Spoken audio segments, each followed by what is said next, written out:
100 కోట్ల మంది ఓటు హక్కు వినియోగించుకునే ఏకైక దేశం భారతదేశం. 99 కోట్లు క్రిందసారి. అంటే ఓవరాల్‌గా 100 కోట్లు. దాంట్లో 75% పోలైతే 75 కోట్ల మంది. 65% పోలైతే 65 కోట్ల మంది. ప్రపంచంలో ఇంకా ఏ దేశంలో లేదు. యూరోపియన్ దేశాలన్నీ కలిపినా అంత లేదు. అమెరికా, యూరప్ దేశాలన్నీ కలిపితే అంతొస్తది. అంత నాటో కలిపితే.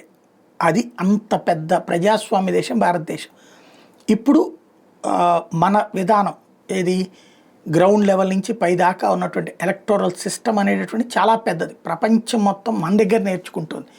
ఇప్పుడు కొత్త కొత్త సిస్టమ్స్ ఇవన్నీ ఈవీఎంలు ఏంటి, వీవీప్యాట్లు ఏంటి.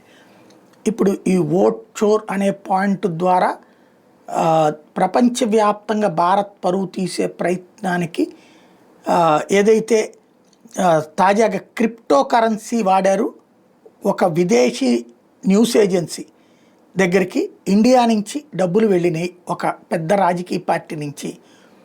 వాళ్ళు మిగతా మీడియాకి మిగతా ఛానల్స్కి ప్రొజెక్ట్ చేస్తూ నెగిటివ్ స్టోరీలకు రెడీ అవుతున్నారు అన్నటువంటి పాయింట్ని ఇప్పుడు అంతర్జాతీయంగా చర్చ జరుగుతుంది.